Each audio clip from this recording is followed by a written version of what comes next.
Selamat sore pemirsa. Sumatera Utara hari ini kembali hadir menjumpai Anda edisi Jumat 2 Desember 2022 bersama saya Hafiz Eko Diantoro. Dan saya Azifa Zahriani. Seperti biasa pemirsa, sejumlah informasi menarik akan kami hadirkan untuk Anda dan berikut kita awali informasi yang pertama.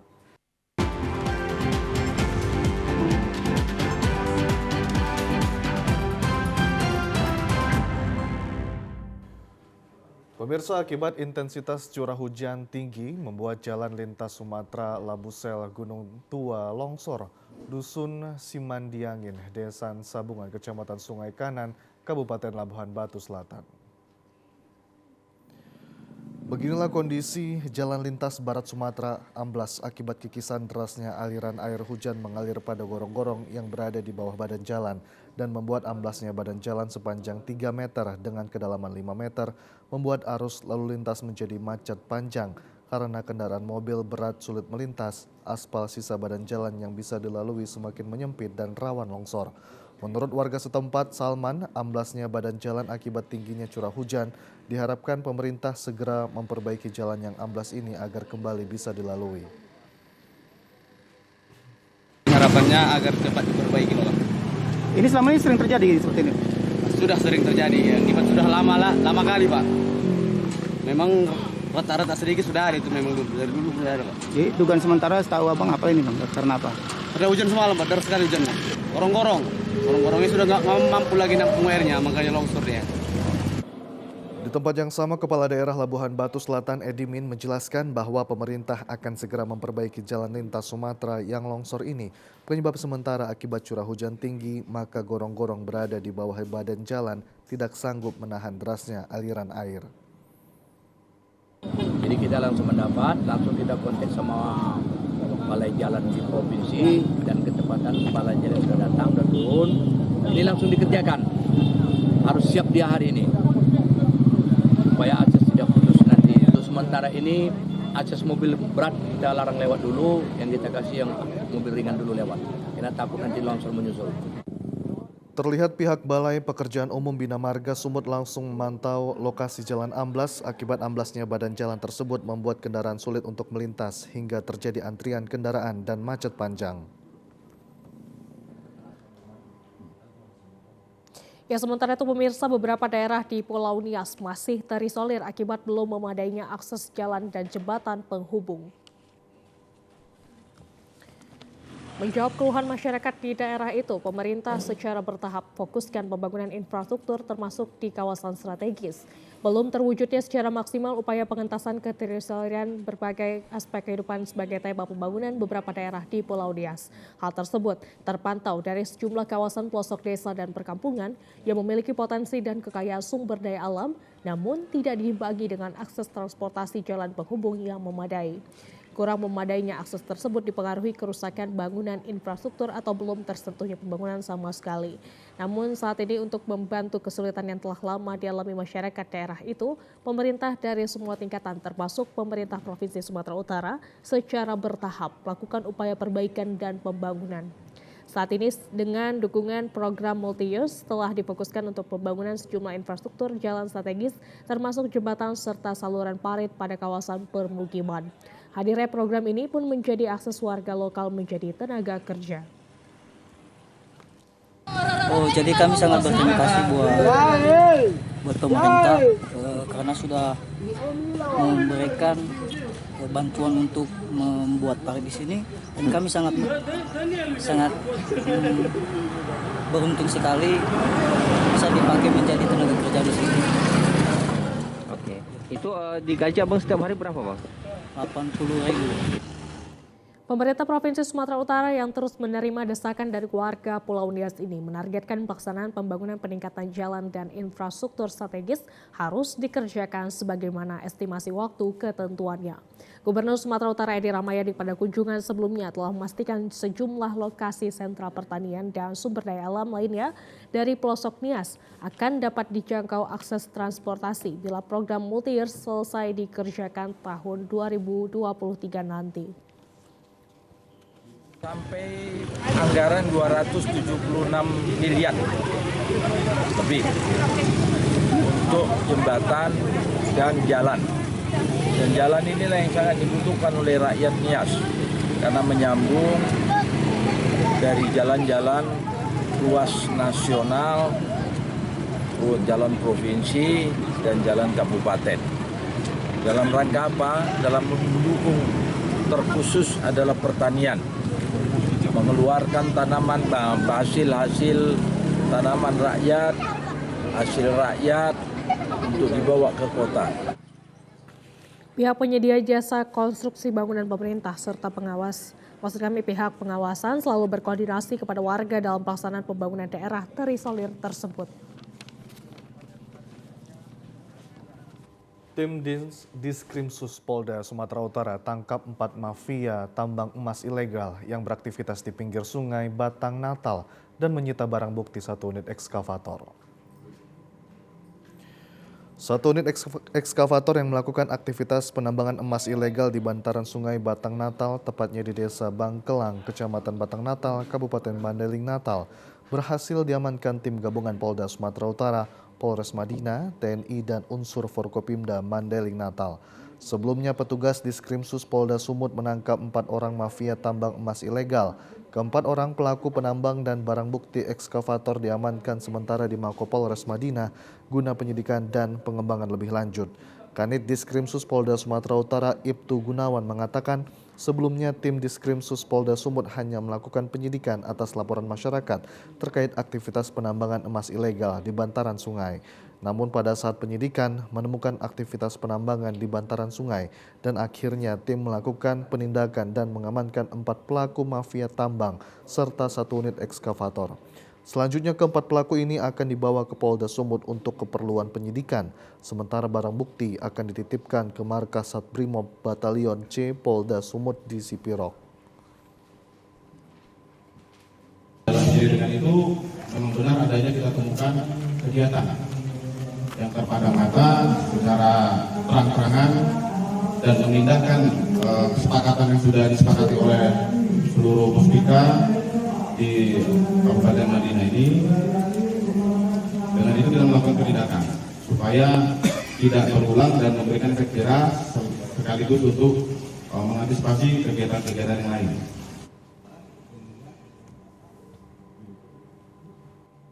Kita ke informasi lainnya, pemirsa. Komisi Pemilihan Umum Kabupaten Langkat menggelar sosialisasi pembentukan badan ad hoc panitia pemilihan kecamatan dan panitia pemungutan suara penyelenggara pemilu tahun 2024 kemarin siang. Sosialisasi ini dilakukan dengan cara memperkenalkan sistem informasi anggota KPU dan badan ad hoc atau SIAKBA.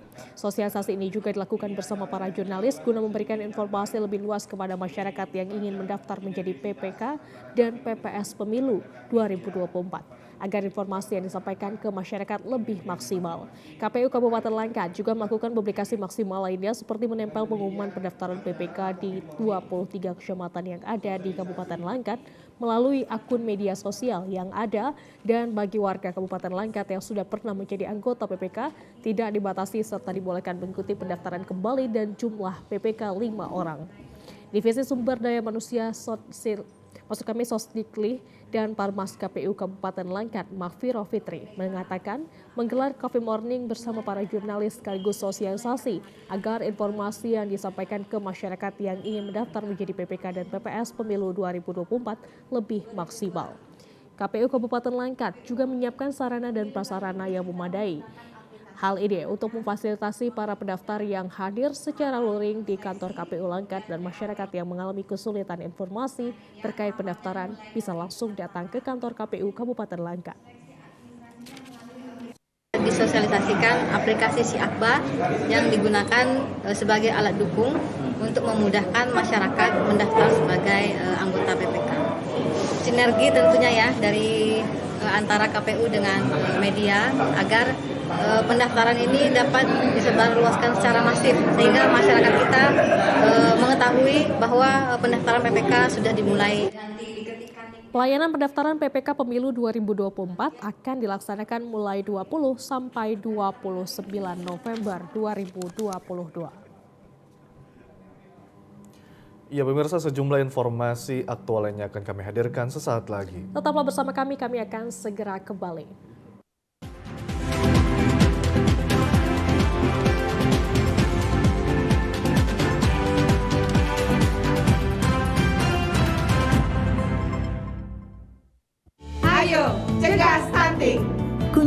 bidan andalan Anda untuk merencanakan dan mengatur jarak kehamilan untuk tumbuh kembang buah hati yang optimal. Cegah stunting itu penting melalui perencanaan keluarga. Khawatir ber-KB? Tunda kehamilan dan raih cita-cita dengan Andalan FE. Andalan laktasi untuk ibu menyusui. Ber-KB itu mudah. Andalan pilihan perempuan Indonesia. Mari Pak. Mari. Iya, ini masih kawan air. Wangi banget Bu. Ya, mana cukup.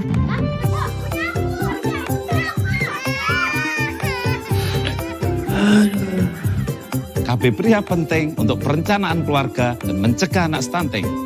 Pria ber-KB itu keren.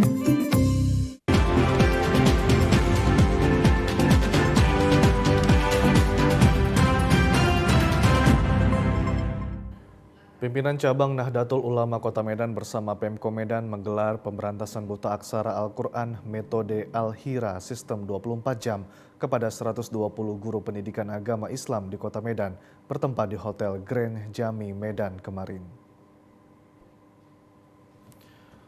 Kegiatan dibuka oleh Wali Kota Medan diwakili Kadis Pendidikan Kota Medan Laksamana Putra Siregar, dihadiri pemateri kegiatan diantaranya Rais Dr. Kiai Haji Royhan Nasution, Khatib M. Akbar Rosidi Datmi, Ketua PCNU Kota Medan Sultan Syahrir Dalimunte, dan Sekretaris Irham Jamia Hasibuan. Kegiatan bersama Pemko Medan ini diharapkan memberi kesempatan pada guru pendidikan agama Islam di Kota Medan untuk mendapatkan formula baru cara mengajar Al-Quran para peserta didik. Kegiatan ini menjadi titik awal sistem mendidik membaca Al-Quran yang beda, cepat, tuntas, dan siswa bisa membaca Al-Quran dengan baik dan benar. Dari data yang dihimpun, ada 40% siswa yang belum mahir membaca Al-Quran, sehingga kegiatan ini menjadi bagian pemberantasan buta aksara Al-Quran. Ketua PCNU Kota Medan Kiai Haji Sultan Syahrir Dalimunte menambahkan, program buta aksara Al-Quran ini adalah program positif dalam menumbuhkan generasi muslim yang Qurani di Kota Medan. Dengan dilatihnya 120 guru PAI di Kota Medan, diharapkan akan muncul 100.000 peserta didik yang mampu membaca Al-Quran.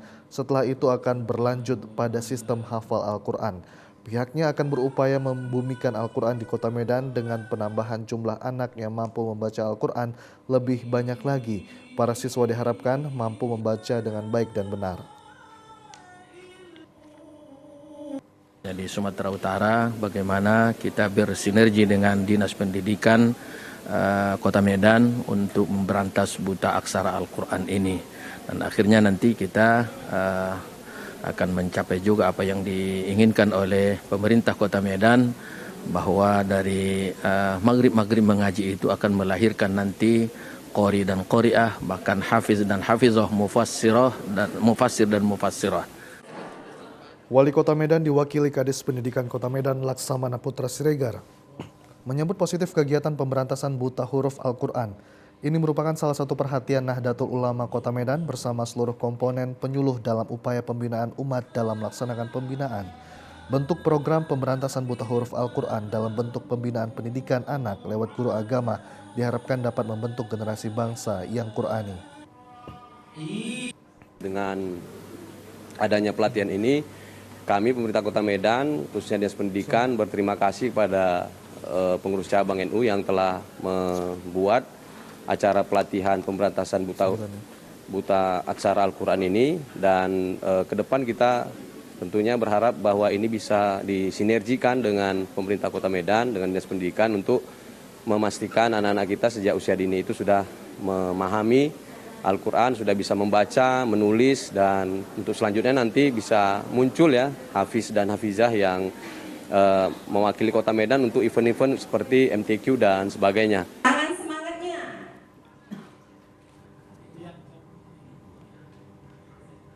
Ya pemirsa, dalam rangka memberi semangat kepada kader dan caleg Partai Solidaritas Indonesia, sekaligus meminta dukungan dan masukan kepada tokoh agama dan masyarakat, Wakil Ketua Dewan Pembina PSI melakukan safari politik ke Kota Medan.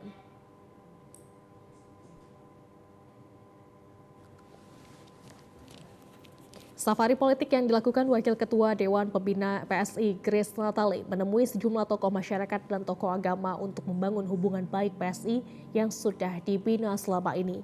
Grace Natali menyampaikan bahwa PSI yang sudah berusia 8 tahun pada pemilu kedua akan mengatur strategi dengan mengutamakan daerah yang dapat menerima program kerja PSI. PSI akan lebih fokus pada daerah yang urban, namun tanpa meninggalkan daerah lain.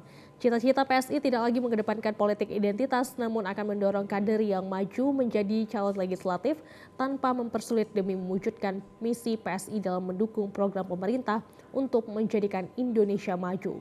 Oleh karena itu, Grace menyampaikan bahwa negara Indonesia memiliki saham yang sama, yaitu anak bangsa, sehingga tidak ada lagi pandangan mayoritas dan minoritas. Sementara itu, Grace Natali mengaku saat ini terdapat 71 anggota dewan dari fraksi PSI, 2 diantaranya di Medan untuk pemilu tahun 2024. Ia berharap agar target menjadi anggota dewan dapat dicapai sehingga PSI dapat melakukan penguasaan anggaran negara yang bertujuan untuk menjadikan rakyat lebih sejahtera. Kita target 8%, gitu secara nasional begitu ya. Dan kami memasang target tinggi, kita tidak lagi bicara soal parliamentary threshold karena berbekal pengalaman di pemilu yang lalu, kami sekarang punya peta, punya peta kekuatan, punya peta mana dapil-dapil yang akan menjadi wilayah kerja prioritas kita. Kalau pemilu yang lalu adalah pemilu pertama buat PSI, kita terus terang punya peta yang agak-agak buram gitu ya, hanya bisa mengira-ngira berdasarkan data periodik. Tapi saat ini kita punya daerah-daerah kerja yang jadi prioritas dan kita optimis. Oleh karena itu tidak lagi bicara soal PT 4%, tapi kami masang target 8% untuk teman-teman semuanya. Ketua DPW PSI Sumut, Nezar Juli, menyampaikan berbagai upaya akan terus dilakukan para PSI Sumut untuk dapat menjadi bagian penting dalam pesta demokrasi pada tahun 2024. Untuk itu, pada safari politik, Wakil Ketua Dewan Pembina PSI mengajak tokoh masyarakat Tionghoa Medan untuk dapat mendukung keberadaan kader PSI yang pada umumnya adalah kaum milenial sehingga kedepannya PSI dapat menjadi bagian dari penentu kebijakan pemerintah guna menjadikan tatanan pemerintah menjadi lebih baik. Konsolidasi Siskris hari ini, kami turun ke tokoh-tokoh masyarakat Tionghoa yang memang hari ini menjadi perhatian dari kelompok-kelompok yang dikatakan Siskris tadi dalam pidatonya, kelompok yang kurang diperhatikan di dalam pemerintahan. Ini menjadi bagian tugas dan PR kami melalui perjuangan kawan-kawan tokoh-tokoh Tionghoa yang akan maju sebagai bakal calon legislatif nantinya di 2024. Kita perkuat hari ini dengan menempatkan simpul-simpul ketokohan mereka di daerah kota Medan ini khususnya dan pada umumnya di Sumatera Utara. Target saya untuk Medan ini 6 kursi nanti dan target saya untuk provinsi 8 kursi. Kalau Medan nanti di tangan Ketua Rempil saya yakin akan melahirkan embrio-embrio kader-kader DPR ke depan dan mudah-mudahan di tangan saya dengan latar belakang saya politisi dan mantan anggota DPR, saya akan menciptakan semaksimal mungkin 8, seminimal mungkin 5. Safari politik Grace Natali turut dihadiri kader PSI dari Kabupaten Kota se-Sumatera Utara. Kader menyadari keyakinan masyarakat akan PSI sudah semakin terlihat. Guna memberikan manfaat kepada masyarakat akan kebutuhan darah, Universitas Katolik Santo Thomas Unika Medan melakukan aksi donor darah pagi tadi.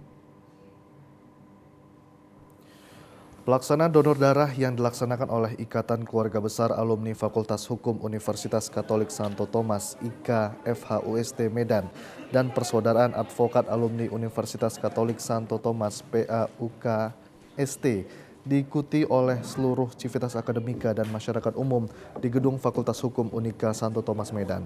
Dari pantauan TVRI, antusias masyarakat cukup tinggi dalam melakukan kegiatan donor darah.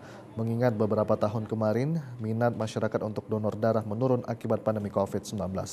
Ketua IKFH Unika Medan, Saud Raja Turnip, mengatakan kegiatan donor darah yang diikuti oleh mahasiswa dan masyarakat umum sangat diapresiasi karena dengan banyaknya darah yang didonor, maka banyak pula masyarakat yang terbantu akan kebutuhan darah. Ia juga mengatakan ke depan akan dilakukan berbagai sosialisasi agar masyarakat semakin aktif berpartisipasi dalam melakukan donor darah. Dan alhamdulillah ini berjalan dengan baik ya. Berjalan dengan baik, artinya target kita sudah hampir memenuhi ya. Nah, ternyata teman-teman semuanya, para alumni juga datang, dan yang kita salut ternyata dari fakultas lain pun ada datang alumninya. Juga mahasiswa dari fakultas lain pun bisa datang, itulah memang karena koordinasi kita bersama pihak rektorat. Kedepan kita akan melakukan kerjasama, termasuk dari tim PMI agar memberikan penyuluhan ya di kampus tercinta kita ini, minimal untuk memberi pemahaman donor darah itu yang begini loh, hasilnya akan begini loh. Nah, jadi mereka ada pencerahan, maka ke depan mereka akan ikut berbondong-bondong karena ada prinsip sama kita berbagi ya, kita berbagi. Ketepatan di kita, mohon maaf, di kita di Nasrani ini adalah bulan berkah, bulan Desember menjelang Natal.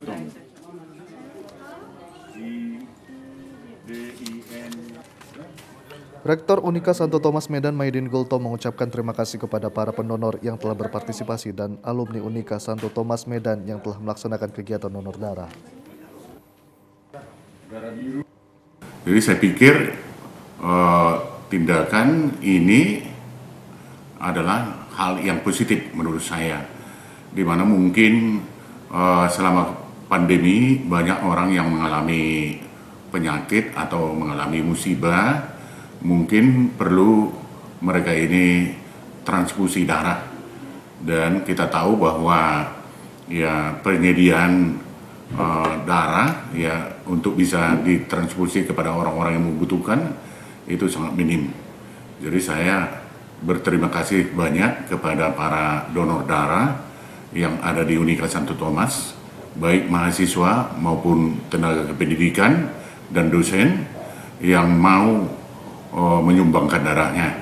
Dan ini kan membantu sesama, itu adalah suatu hal yang perlu kita lakukan di dalam kehidupan ini. Ya pemirsa, Dinas Kominfo Toba sebagai penyelenggara temu pers para wartawan meminta yang bertugas di Kabupaten Toba agar dapat bersama-sama mendiskusikan tentang menjelang perhelatan boat race F1 H2O yang akan dilaksanakan di Kabupaten Toba pada tahun 2023 mendatang. Acara temu pers atau Coffee Morning para wartawan ini dilaksanakan di lantai 4 kantor Bupati Toba melalui pihak Dinas Kominfo Kabupaten Toba menyampaikan pada rekan-rekan media yang berada di Kabupaten Toba untuk kita saling mendiskusikan dan saling memberikan masukan yang terbaik untuk mendukung kegiatan program pemerintah pusat dan daerah dalam mensukseskan acara kegiatan boat race F1 H2O. Adapun acara Coffee Morning bersama insan pers sebagai hubungan Kominfo dengan para wartawan agar lebih dekat lagi. Sebagian besar para wartawan beranggapan selama ini terlihat hubungan insan pers dengan Dinas Kominfo Kabupaten Toba kurang harmonis. Secara khusus akan pelaksanaan event internasional boat race F1 H2O ini agar seluruh wartawan dilibatkan memberitakannya. Bupati Toba, Poltas Sitoris dalam arahannya juga mengakui bahwa selama ini sangat dirasakan kurang harmonisnya Pemkab Toba dengan wartawan. Dan melalui acara ini pemerintah daerah akan lebih berusaha memperbaiki hubungan kepada wartawan dengan akan mengalokasikan anggaran untuk pelatihan jurnalis. Terkait perhelatan boat race F1 H2O adalah merupakan tanggung jawab bersama untuk mensukseskan acara secara khusus untuk mempublikasikan kepada dunia. Pemerintah Kabupaten Toba sangat percaya melalui pemberitaan dari rekan-rekan media event tersebut akan sukses. PLT Kadis Kominfo Sesmon Butar-Butar dalam sambutannya mengatakan permohonan maaf kepada insan pers karena hubungan Kominfo dengan wartawan selama ini tidak harmonis. Ke depan hubungan ini akan lebih perbaiki dalam kinerja. Kemudian terkait dengan kegiatan kita hari ini, kita sudah sama-sama mendengarkan bagaimana arahan pimpinan untuk lebih bersinergi, berkolaborasi di tahun-tahun yang akan datang, sehingga proses penyampaian informasi, publikasi, diseminasi kegiatan pemerintah di bidang pembangunan kemasyarakatan sosial akan dapat terlaksana dengan baik untuk disampaikan melalui media.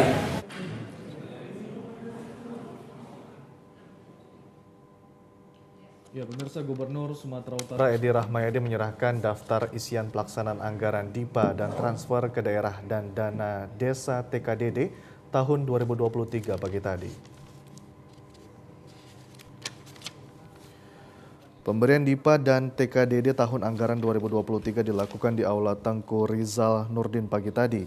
Pada acara tersebut turut dihadiri PLT Kepala Kanwil Ditjen Perbendaharaan Sumut Kementerian Keuangan Sumatera Utara Heru Pudio Nugroho, para kepala daerah dan perwakilan instansi kepala lembaga kementerian.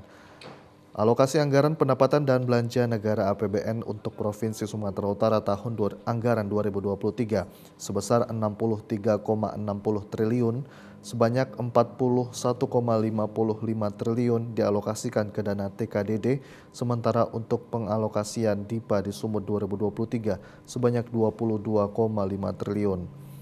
Pada dana APBN tahun 2023 akan berfokus pada 6 kebijakan utama, yakni penguatan kualitas SDM, akselerasi reformasi sistem perlindungan sosial, melanjutkan pembangunan infrastruktur prioritas, pembangunan infrastruktur untuk menumbuhkan sentra ekonomi, revitalisasi industri, dan pemantapan reformasi birokrasi. Gubernur Sumatera Utara Edi Rahmayadi mengatakan fokus perbaikan jalan sepanjang 405 km di Provinsi Sumatera Utara juga akan dilakukan dengan menyerap anggaran sebesar 2,7 triliun. Ia juga berharap kepada seluruh kepala daerah di Provinsi Sumatera Utara untuk dapat benar-benar mengalokasikan dan menggunakan TKDD tahun 2023 dengan baik sehingga dapat memberikan manfaat bagi pertumbuhan ekonomi dan kesejahteraan masyarakat. Terkhusus kepada stunting, ya, yang kedua terus disabilitas, terus penanganan inflasi dengan ada jahe, bibit jagung, pupuk, bawang itu tadi. Nanti akan kita tindak lanjutin apa yang sudah kita branding dalam pencapaian tugas sesuai dengan tuntutan tadi 6 perintah Presiden. Yang kedua disangkutkan kepada visi dan misi berdasarkan RPJMD yang sudah diketuk oleh DPR. Karena ini nanti kalau enggak bertentangan tak jadi nanti itu. Nanti akan kita nanti Ismail ini sudah ada semua karena panjang rangkaiannya, tebal bukunya. Nanti kalian akan ikutin itu. PLT Kepala Kanwil DJPB Sumatera Utara Heru Pudio Nugroho mengatakan tingkat perekonomian di Sumatera Utara mengalami tren positif terlihat dari triwulan ketiga tahun 2022. Perekonomian di Sumut tumbuh mencapai 4,97%. Jadi Komisi APBN ya di tengah keterbatasan finansial ya dalam kondisi ekonomi sekarang ini tentunya harus kita perhitungkan juga bahwa APBN itu juga ada fungsi alokasi dan stabilisasi juga. Nanti akan konfirmasi lebih lanjut ya terkait penurunan ini terutama dari Direktorat Jenderal Penerimaan Keuangan ya. Yang jelas itu berdasarkan dari perhitungan kinerja. Jadi dana bagi hasil dan juga perpajakan yang dibagi hasilkan ke daerah. Oh, kalau insentif daerah itu sekarang pembagiannya ada yang berdasarkan kinerja di tahun berjalan. Tadi yang Bapak Gubernur sampaikan. Penanganan inflasi berhasil kemarin dapat sekitar 9,10 miliar ya. Kemudian juga ini kemarin berhasil dari sisi kinerja APBD, terus kemudian dukungan Pemda terhadap kandungan dalam negeri ya, TKDN itu juga dapat insentif lagi sekitar 11,4. Jadi bukan di awal itu hanya berdasarkan pembagian dari kinerja tahun lalu, nanti di tahun kinerja tahun berjalan juga akan ada penambahan. Sama DPR juga sama. Sejumlah informasi menarik lainnya akan hadir usai jeda pariwara berikut ini. Tetaplah bersama kami.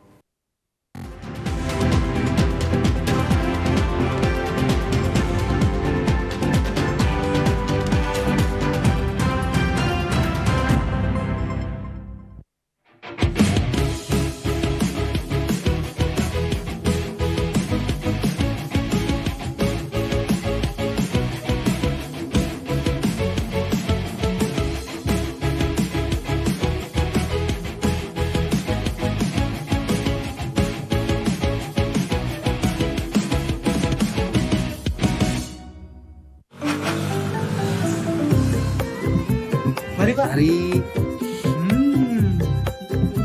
kawan ayah. Ah, wangi banget Bu. Ini Pak, Ya, mana cukup.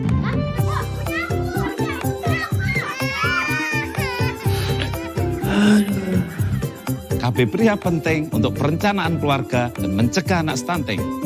Pria ber-KB itu keren.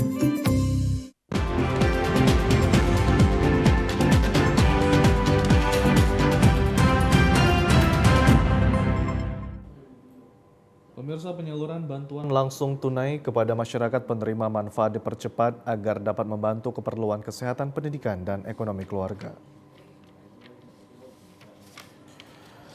3 jenis bantuan kesejahteraan sosial yakni BLT BBM, BSS Sembako, serta bantuan program Keluarga Harapan atau PKH kini disalurkan secara serentak kepada keluarga penerima manfaat.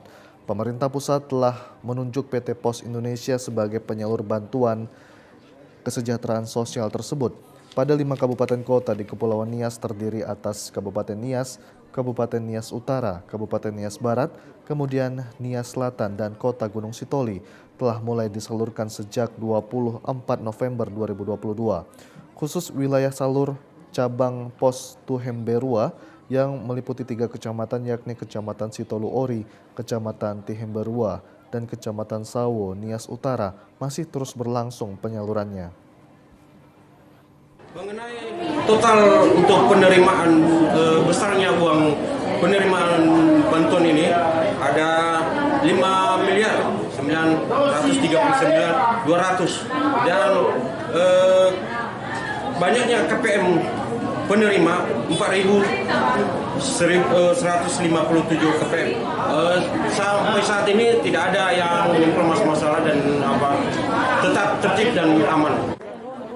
Jumlah menerima setiap KPM bervariasi karena khusus bantuan PKH dipengaruhi seberapa tanggungan untuk hal kesehatan seperti ibu hamil dan balita, kemudian urusan pendidikan tingkat sekolah dasar hingga tingkat menengah.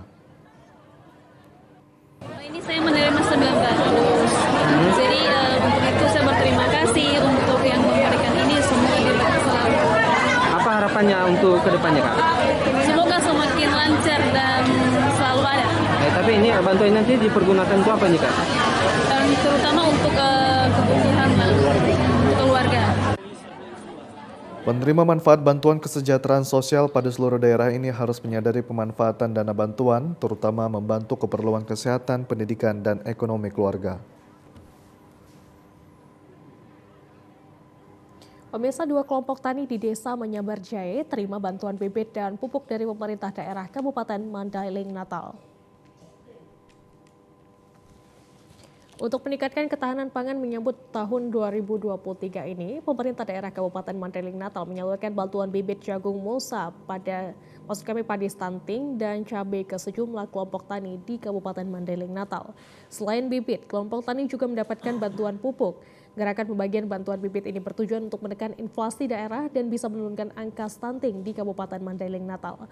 Bupati Mandailing Natal Muhammad Jakfar Sukhairi Nasution mengharapkan dengan adanya bantuan bibit dan pupuk ini, hasil pertanian kita ini bisa dipasarkan keluar daerah dan menekan laju perkembangan angka stunting. Dalam rangka program antisipasi 2023 ketahanan pangan. Jadi ini program yang kita berikan untuk kelompok tani dan mudah-mudahan ini salah satu bagian daripada menekan laju inflasi di Kabupaten Medan. Kelompok tani ini di desa Menyabar Jaya mendapatkan bantuan bibit jagung mosa seluas 2,5 hektar, cabai 5 hektar, padi sebanyak 15 kelompok, dan bawang 1 kelompok.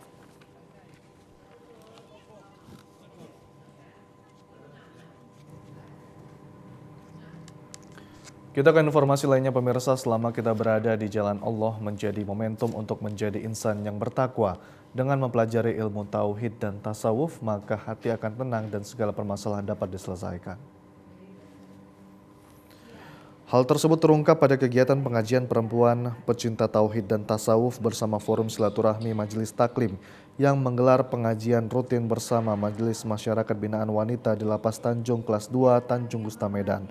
Dihadiri puluhan jamaah, pengajian kali ini diisi oleh Ustaz Abdullah Jamal Al-Fakir dan zikir oleh Samuel Muaz dirangkai dengan zikir ratib serebe.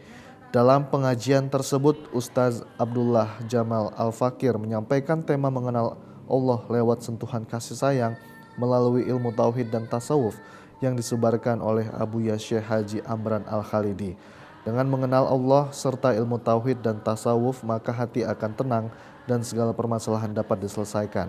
Ia juga mengajak jamaah untuk bersama-sama belajar menghadirkan Allah kapan dan dimanapun berada. Pembina pengajian Datuk Hajah Hikmatul Fadilah mengatakan kajian seperti ini rutin diadakan dengan tujuan tentu pembinaan akidah mereka agar nantinya siap ketika kembali hidup bebas di lingkungan masyarakat. Dari pengajian Perwati selalu mengadakan acara-acara seperti ini. Mudah-mudahan dengan acara ini harapan kami ke depan semuanya dapat merasakan apa yang diberikan Ustaz tadi, tausiah dan zikir ratib seribu tadi dapat menyentuh kalbu daripada santri-santri yang ada di lembaga ini, yang ada di lapas ini. Mudah-mudahan ini ke depan dapatlah kita semua menjadi lebih baik lagi. Itu harapan kami ke depan. Ya, kenapa namanya semua orang punya salah dan hilaf. Tidak ada yang sempurna kecuali Allah. Maka dari itu kami bersama-sama untuk sama-sama berdoa kepada Allah agar kita lebih baik lagi ke depan. Itu aja.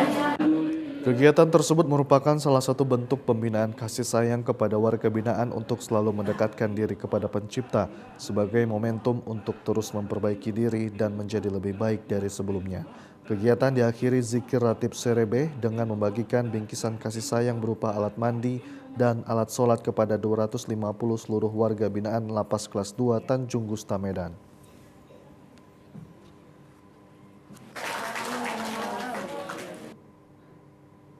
Karena kami semua yang berada di sini sudah terlanjur berada di sini, kami merasa harus bertaubat dan harus kembali kepada jalan yang benar. Amin. Itu kami perlu dukungan semua organisasi kemasyarakatan, khususnya organisasi keagamaan, khususnya yang di bidang keagamaan yang dipimpin oleh ibu-ibu, ya, para al-ustadz dan para kiai. Semoga tetaplah kiranya kami diperhatikan. Amin. Ya, generasi Z merupakan generasi yang lahir pada era kecanggihan teknologi yang lebih gandrung akan gawai, game daripada Al-Quran. Dan yang lebih memperhatikan generasi tersebut masih ditemukan siswa yang berada di tingkat sekolah dasar sama sekali tidak mengenal huruf menjadi kitab suci Al-Quran, yakni huruf hijaiyah.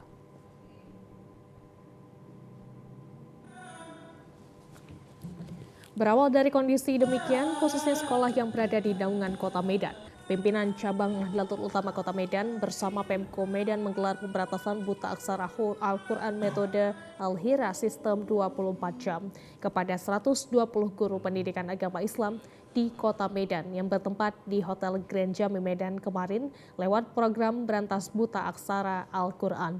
Dengan adanya metode Al-Hira tentang pembelajaran Al-Quran, kegiatan pembelajaran Al-Quran diharapkan lebih mudah dicapai hingga dapat mencetak siswa didik yang aktif dan cerdas dalam pembelajaran Al-Quran di kalangan umat Islam. Dengan cara demikian, melalui program ini nantinya anak-anak mampu membaca Al-Quran dengan lancar dan sesuai akidah. Maksud kami kaidah, serta bisa menjadi amal jairiyah. Pada kegiatan ini, pemerateri mencoba mengupas penyusupan dan pengembangan modul agar yang diharapkan dapat terimplementasikan dalam proses pembelajaran yang sesuai dengan masing-masing satuan pendidikan. Dalam Merdeka Belajar, satuan pendidikan telah diberikan keleluasaan dalam membuat keputusan. Pendidik tidak hanya menonton dan terpaku pada pakem materi yang sudah ada, namun bisa memilih mana yang paling tepat dan sesuai dengan kesiapan dan kemampuan guru serta kondisi peserta didik di lapangan. Melalui pelatihan ini diharapkan dapat melahirkan anak-anak berkualitas baik agama maupun sosial dan kepribadiannya. Guru PAI dan anak didik harus saling asah-asih dan asuh untuk menghasilkan generasi muda yang Qur'ani dan handal di masa mendatang.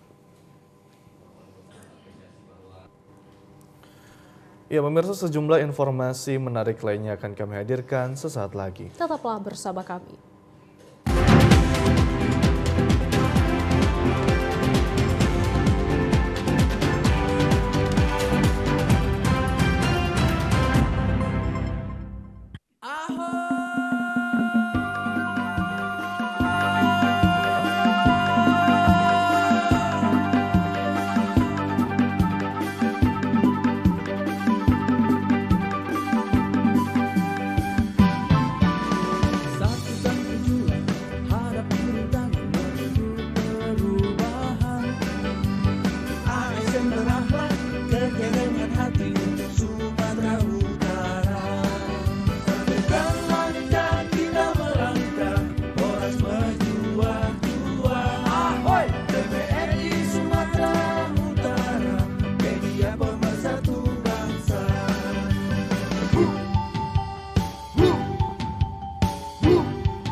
TVRI Media Pemersatu Bangsa. Reformasi birokrasi. TVRI Sumatera Utara 2.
Pemirsa, Rakuta Brahmana, sosok mantan Bupati Karo pertama, memiliki keteladanan moral dengan kehidupannya yang sederhana, mampu merubah masyarakat lebih maju dan percepatan pembangunan di sejumlah daerah di Sumatera Utara.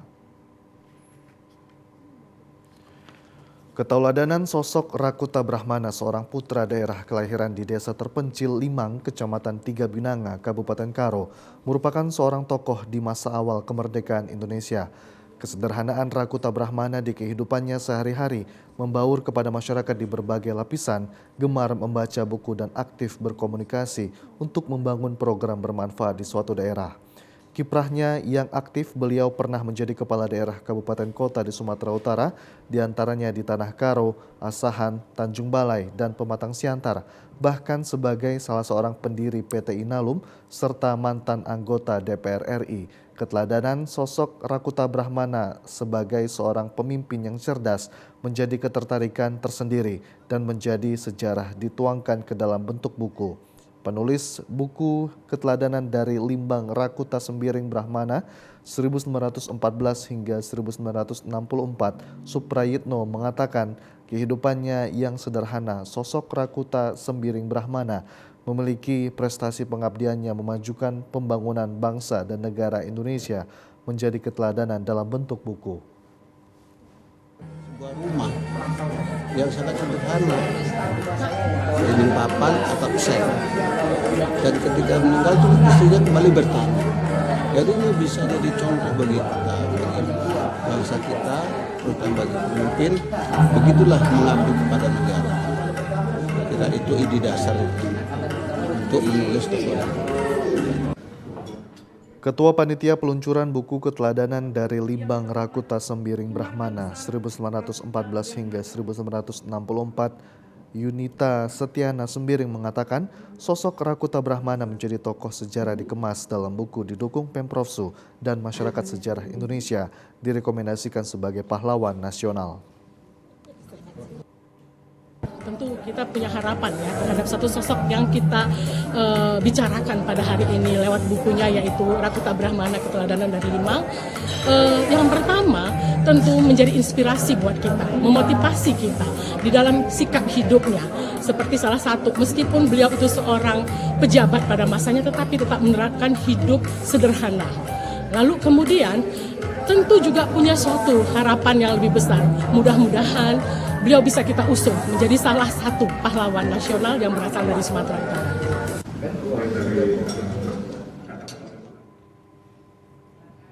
Kita ke informasi lainnya, pemirsa. Satu unit truk tangki bermuatan bahan bakar minyak jenis solar terguling dan masuk ke kebun warga di Jalan Lintas Sumatera yang berada di Kabupaten Tapanuli Selatan. Insiden kecelakaan ini disebabkan rem truk tangki tersebut mengalami remblong.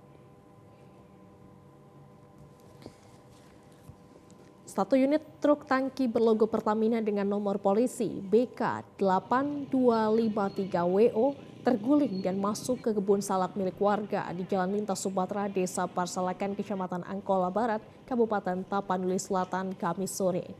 Insiden kecelakaan tunggal ini terjadi saat truk yang dikendarai Rizky, warga Kota Padas-Dempuan, melintas dari arah Kota Sibolga menuju Kota Padas-Dempuan.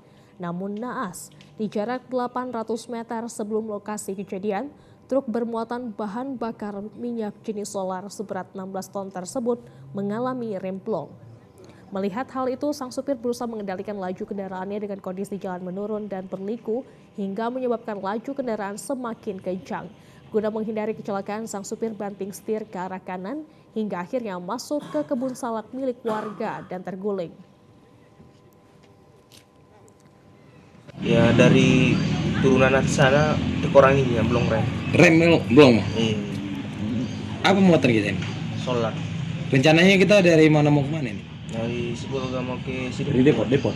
Iya. Ada berapa liter tuh bang? 16.000. 16 ton ya bang ya? Sebelum dievakuasi, muatan BBM jenis solar tersebut terpaksa dipindahkan ke truk tangki lain guna mempermudah proses evakuasi truk tangki yang terguling. Korban jiwa tidak ada, hanya kerusakan beberapa batang pohon tanaman salak. Untuk jauh ini kita lagi upaya yang dilakukan ini belum menghubungi pihak pengangkutan untuk memindahkan muatan BBM. Tidak ada korban jiwa dalam insiden ini, namun pihak kepolisian melakukan penjagaan guna menghindari penjarahan terhadap BBM jenis solar tersebut. Ya, pemirsa, antisipasi pohon tumbang di sekitar Jalinsum, Serdang, Bedagai, Dinas Perkim dan PLN melakukan survei pohon besar yang berpotensi tumbang yang dapat membahayakan pengemudi. Dari pantauan TVRI di Jalinsum, Sergai, tepatnya di Desa Firdaus, Kecamatan Seirampah, tampak Dinas Perkim dan PLN melakukan revitalisasi pohon besar yang dapat mengganggu aliran listrik serta berpotensi pohon tumbang. Hal tersebut dibenarkan Ari, salah satu tenaga teknis PLN, di mana saat ini PLN hanya sebatas melihat potensi pohon mengganggu aliran listrik menyentuh kabel arus tinggi di atas. Sementara pihak Perkim melihat sejumlah pohon besar yang dapat mengganggu pengendara yang melintas, bahkan berpotensi pohon tersebut tumbang. Saat ini dinas terkait sedang mengantisipasi hal tersebut. Di samping cuaca, saat ini memang cuaca berpotensi angin kencang dan hujan deras. Sementara Kepala Dinas Perkim Sofyan Suri membenarkan kegiatan tersebut sudah berlangsung 2 minggu terakhir. Sasaran paling utama pohon tua yang berada di Jalinsum, Seirampah dan sekitarnya. PU, Dinas Perkim, yang motong pohon, kami cuma mengawasi supaya jangan kena ke kabel PLN aja. Oh, mengantisipasi aja kira-kira Bang? Mengantisipasi ya, kayak ngarahin, makanya kalau ada apa-apa kan kami bisa langsung nengok. Oh. Itu Bang, sepanjang jalan lintas. Jadi yang dari sebelah sana sudah, nanti mungkin sampai ke kuburan. Akibat kegiatan tersebut, Jalinsum, Seirampah, Tebing Tinggi mengalami kemacetan akibat buka tutup jalan satu jalur dilakukan.